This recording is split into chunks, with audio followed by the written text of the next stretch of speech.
participating in this, letting your voice be heard, voting for your favorite band. Now let's hear from the Mighty Mustang Band.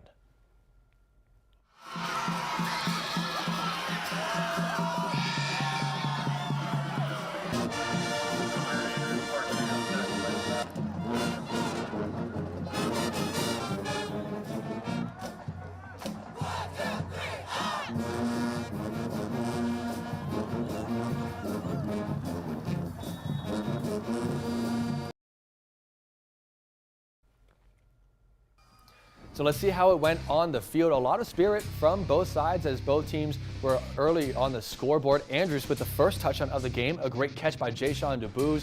Monahan's Gavin Cobert not very happy about giving that one up, but it's okay because Monahan's answers back with a touchdown of their own just a couple of minutes later. Dylan Pittman running it in for Monahan's by himself.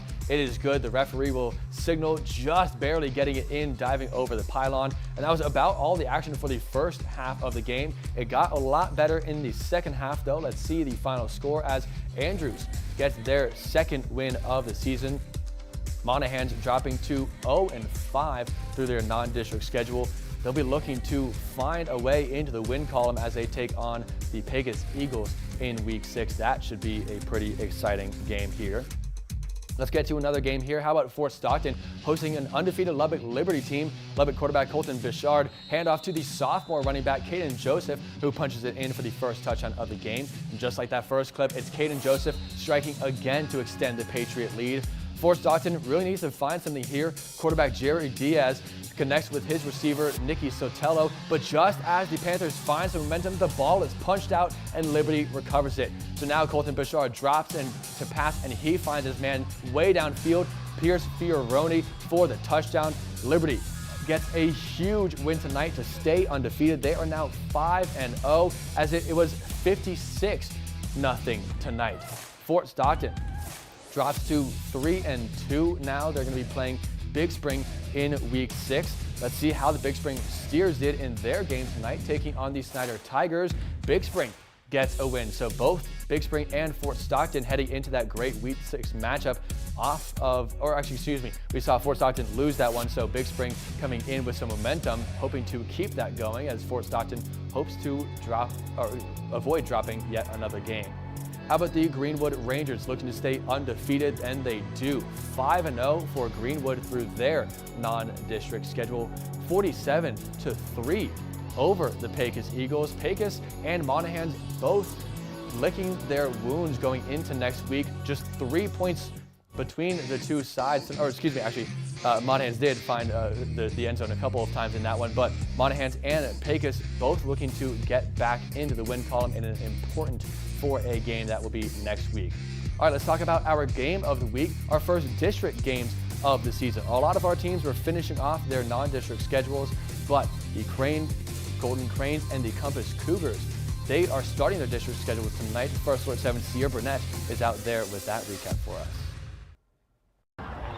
The 2-2 Golden Cranes hosting the 3-1 Odessa Compass Cougars.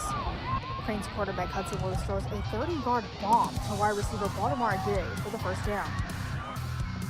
Cranes switch sides at the end of the first quarter, still have the first down, and Hudson Willis is scrambling to his right and throws a touchdown to Nathaniel Lane. Golden Cranes take a 6-0 lead. The Cougars have the ball and snap is almost dropped, but it's handed off to senior wide receiver Ryan Ferris for the first down. Next play, Cougars quarterback Kason Smart throws a short pass to his right to Braxton Morris, and after shaking off a defender, takes it the rest of the way for a touchdown. Cougars tie the score 6-6. Now I'm here with head coach of the Odessa Compass Cougars, Coach Bo Smith.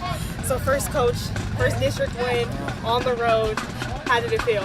It's really, really good, because in half the district is going to be 1-0 and the other's going to be 0-1.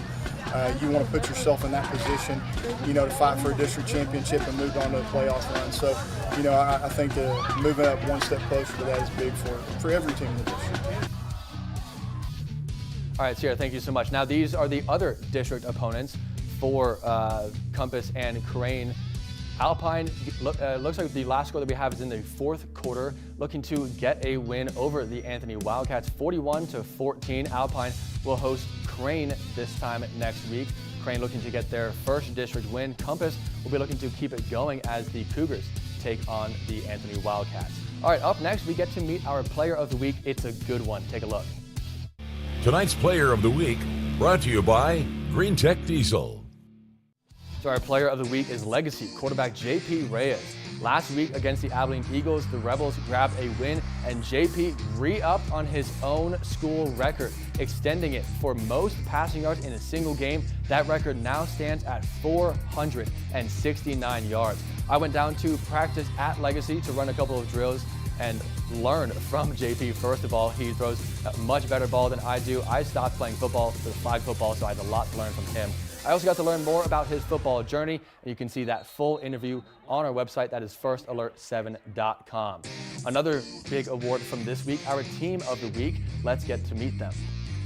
Tonight's team of the week brought to you by Oak Creek Homes.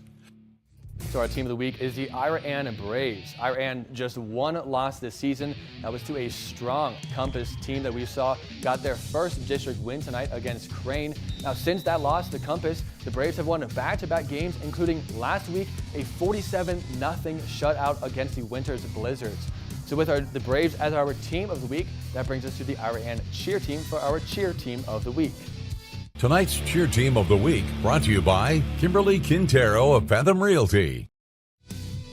Here's the Ira Ann cheer team this evening in Reagan County. It is homecoming out in Big Lake, so a big occasion for the Braves and the Owls. These Ira Ann cheerleaders sure have had a lot to celebrate this season with the Ira Ann Braves performing so well. Let's see if it continued on the field tonight. We'll take a look at this scoreline here, and it sure did. Ira Ann, that is the most points that they have scored yet this season, 68-14.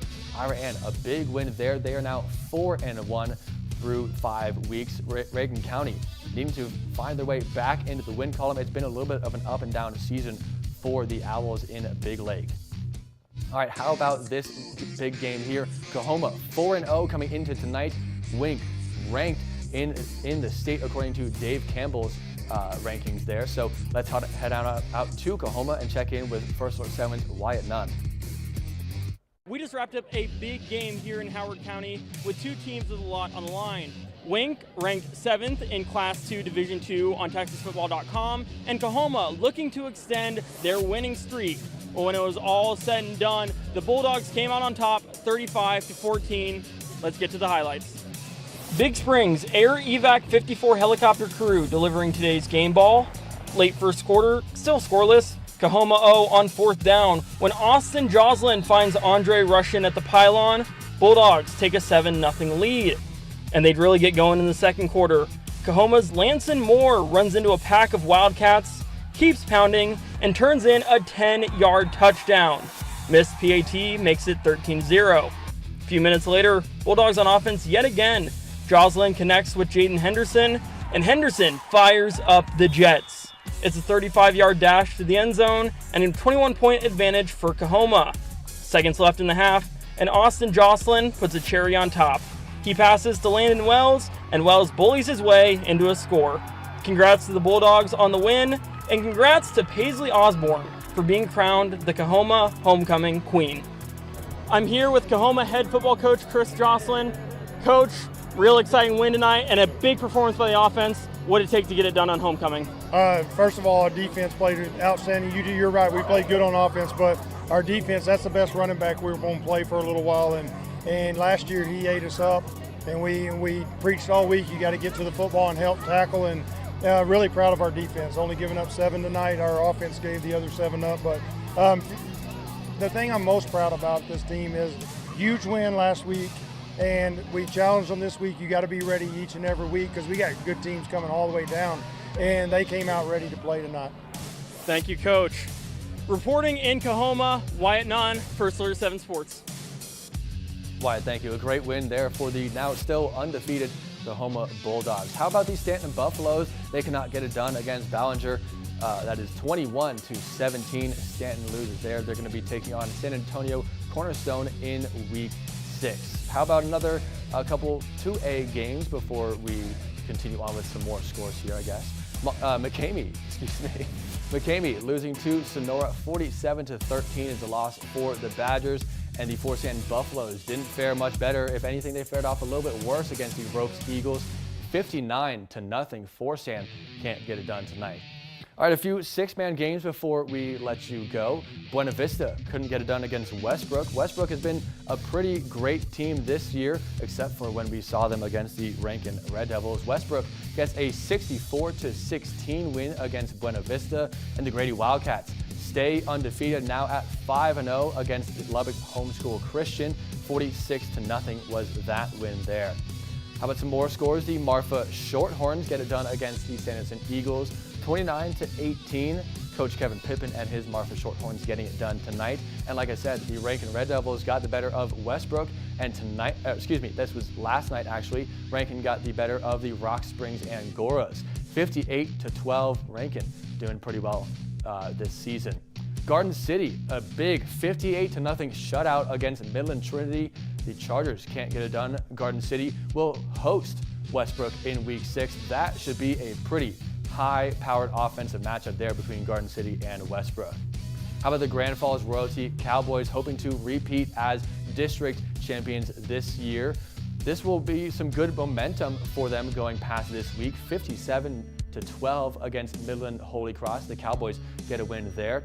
And the Abilene Christian Panthers get a big 46-0 shutout against Midland TLCA. Wow, a lot of games tonight. Our first district games of the entire season. Compass getting a win over Crane, and Alpine getting a win over Anthony. Those two matchups will flip for next week, so we'll have some more district matchups for you next week. All right, I'm going to let you go, but first I want to give a big thank you to those who fed us. Thank you to the Block Meat Company. Special thanks to the Block Meat Company for feeding our team tonight. Some great food for us. Thank you so much to the Block Meat Company, and thank you for joining us here for the Friday Night Blitz, the extended version on our YouTube. We'll have so many great games for you next week. We are going to be diving into a lot more district games, so a lot of interesting games on the way. Thanks for joining us so much here, and we'll see you back here tomorrow.